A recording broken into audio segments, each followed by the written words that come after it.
আসসালামু আলাইকুম। সবাই কেমন আছেন? আশা করি সবাই ভালো আছেন। আলহামদুলিল্লাহ আমরাও ভালো আছি পরিবার পরিজন নিয়ে। এই তো প্রতিদিনের মতো আরও একটা ভিডিও নিয়ে আপনাদের মাঝে চলে আসলাম। তো এতে দেখেন এখানে কিছু বাজার সদাই মাছ কিনছি আর কি। তো শাক পাতা কুটে কাটে বেছে বুছে সব কিছু নিছি। এই যে পেঁয়াজ কেটে মরিচ কেটে নিছি।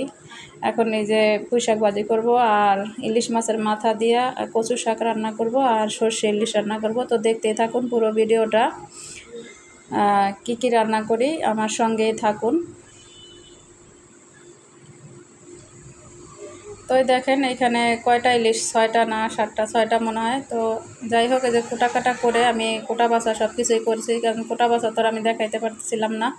তো এখানে শাকটা বসাই দিয়েছিলাম। তো শাকটা সেদ্ধ করার জন্য এখানে দেখেন আমি কাঁচামরিচ, পেঁয়াজ আর কিছু রসুন দিয়ে দিলাম।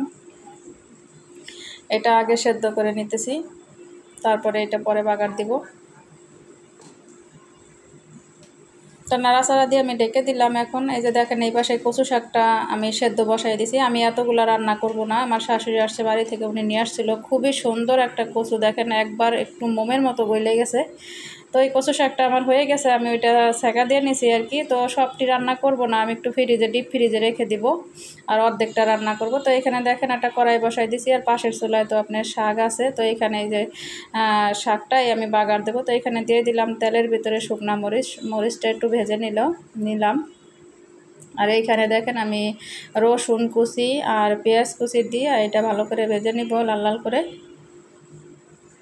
তো এই তো আমার ভাজা প্রায় হয়ে গেছে। এই যে দেখেন আমি এখন এই শাকটা দিয়ে দিলাম। শাকটা দিয়ে কিছুক্ষণ নাড়াচাড়া করে তারপর এই শাকটাও আমার শাশুড়ি বাড়ি থেকে নিয়ে আসছিল, গাছের শাক, টাটকা, কোনো ফরমালিন নাই, ফরমালিন ছাড়া আর কি।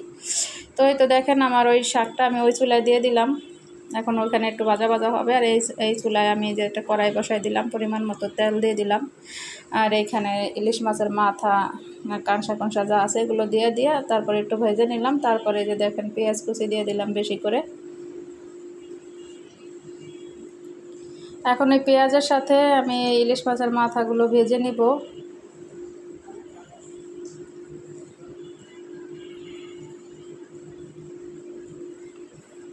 তো এটা ভেজে নেওয়ার পরে লাল লাল করে একটু ভেজে নিব। তারপরে এখানে আমি এই যে কচু শাকটা সেদ্ধ করে রাখছিলাম, এই যে দেখেন কত সুন্দর মোমের মতো গলে গেছে। এখান থেকে অর্ধেক কচু শাক আমি দিয়ে দিব আর কি, পুরাটা দিব না। আর এই যে দেখেন মাছ কেটে বেছে ধুয়ে নিছি। এখন এই মাছগুলো আমি সরিষা দিয়ে রান্না করব। তো এই দেখেন আমি এই যে কচু শাকটা দিয়ে দিলাম, অর্ধেকটা পরিমাণে দিয়ে দিছি। তো এখানে কচু শাকটা দিয়ে তারপর আমি এটা নেড়ে চেড়ে নিব।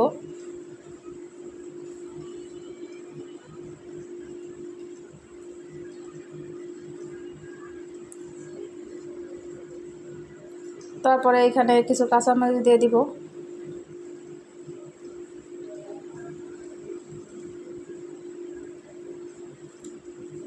আর হলো হলুদের গুঁড়া, মরিচের গুঁড়া, মানে হলুদের গুঁড়া দিব, সরি মরিচের গুঁড়া দিব না, মরিচ তো কাঁচামরিচে দিয়ে দিতেছি আর কি।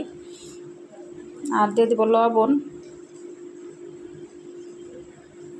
তো এইভাবে আপনারা কচু শাক রান্না করে খেয়ে দেখবেন, অনেক মজা হয়, অনেক মজা হয়। এটা বিশ্বাস করাইতে পারবো না আসলে। একটু লেবু নিয়ে যদি গরম ভাতের সাথে খাওয়া হয়, মানে সেই মজা হয়, এটা আসলে বোঝানোর মতো কিছু নাই। যাই হোক, দেখেন কি পরিমাণে গইলে গেছে। এটা গ্রামের আর কি, যে কিছু কাঁচামরিচ দিয়ে দিব এখানে। এটা ধরেন গ্রামের যে বিল আছে, ক্ষেত, ধান ক্ষেত বা যে কোনো মানে মানে আইল বলে, আইল। তো ওইখানে আর কি বিলের ভিতরে হয়। এই কচুটা খুবই ভালো, রোদ্রের, গলা চুলকায় না। যাই হোক, আমার কচুটা হইতেছে ওইদিকে। আর এদিকে দেখেন আমি এখানে সাদা সরিষা আর কালো সরিষা বেটে নিয়েছিলাম, মানে ভিজাই রাখছিলাম, সেটা বেটে নিলাম। তো বাটাটা আমি দেখাইতে পারবো না, কারণ আমার এক হাতে মোবাইল ছিল।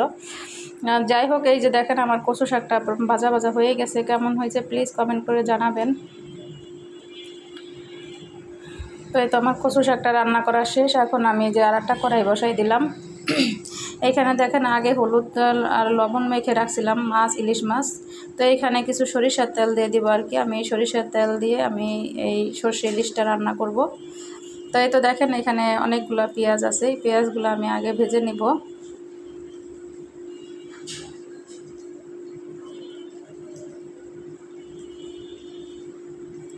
তারপরে এটা ভাজা হয়ে গেছে। এখন আমি এই যে দেখেন হলুদের গুঁড়া দিয়ে দিতেছি এখানে, পরিমাণ মতো হলুদের গুঁড়া, পরিমাণ মতো মরিচের গুঁড়া দিব। তারপরে এটা আমি একটু ভালো করে কষাই নিব লবণ। এটা কষাই নেওয়ার পরে এই যে দেখেন আমি এখানে মাছগুলো দিয়ে দিতেছি। আগে হলুদ লবণ দিয়ে মাখানো ছিল মাছটা, তো আমি এটা দিয়ে দিলাম এখানে। এখন এটা নেড়ে চেড়ে কিছুক্ষণ একটু হালকা কষাই নিব। যেহেতু কাঁচা ইলিশ আর কি, বেশি নাড়াচাড়া করা যাবে না, তাহলে ভেঙে যাবে।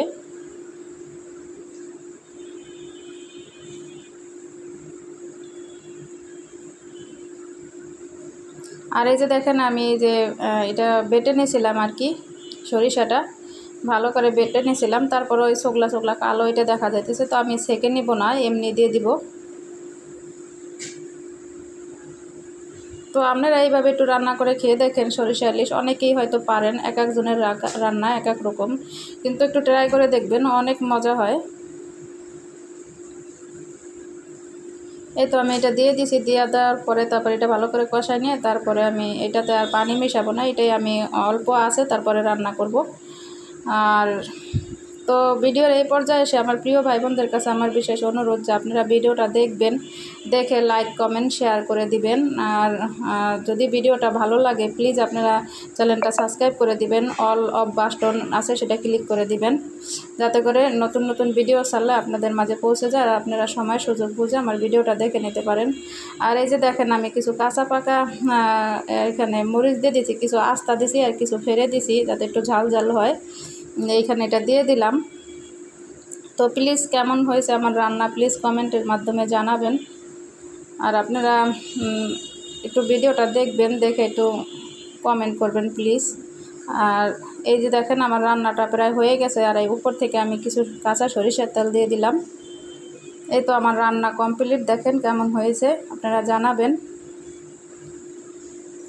তো আমাদের কাছে তো আমরা খেয়েছি, অনেক মজা হয়েছে, এভাবে খেয়ে দেখবেন। তো দেখেন বিকাল সকালবেলা আর কি, এই যে দেখেন বৃষ্টি হয়েছিল, তো আমাদের নিচে আর কি বাসার নিচে দেখেন রাস্তায় কি পরিমাণে পানি, হাঁটুর উপরে অনেক পানি হয়ে গেছে। মানুষের কত সমস্যা কষ্ট আসা যাওয়া করতে। তো আমার মেয়ে আজকে স্কুলে যাইতে পারে না দুটোটার একটাও, তো এই পরিমাণে পানি হয়েছে, এগুলো ড্যাঙায় এত যাওয়া যায় না। এদিকে উপরে বৃষ্টি আর এদিকে মানে একটু কম কম আর কি এখন। আর দেখেন নিচের অবস্থা, এই হলো ঢাকা শহরের অবস্থা। আমরা দুর্ভোগে আছি আর কি। বৃষ্টি নামলে এই পরিমাণে পানি হয়ে যায়, সব কিছু আর কি বন্ধ হয়ে যায় দেখেন। তো সবাই ভালো থাকবেন আর সবাই সবারকে সাপোর্ট করবেন। আমার প্রিয় ভাই বোনরা যারা আছেন সবাই সবাইকে সাপোর্ট করবেন, যেহেতু আমরা এই লাইনে আসছি। আপনাদের সাপোর্ট ছাড়া তো আমরা আগাইতে পারবো না। আপনাদের কাছে অনুরোধ রইল প্লিজ আপনারা সবাই সবাইকে সাপোর্ট করবেন আর ভিডিওটা বেশি বেশি করে শেয়ার করবেন।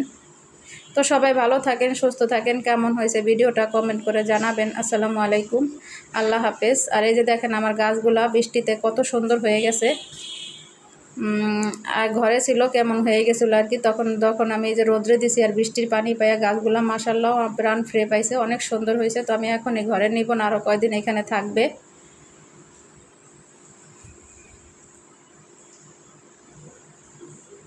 তো ভিডিওটা আমি এইখানে শেষ করে দিব, আপনারা দেখতে থাকেন পুরো।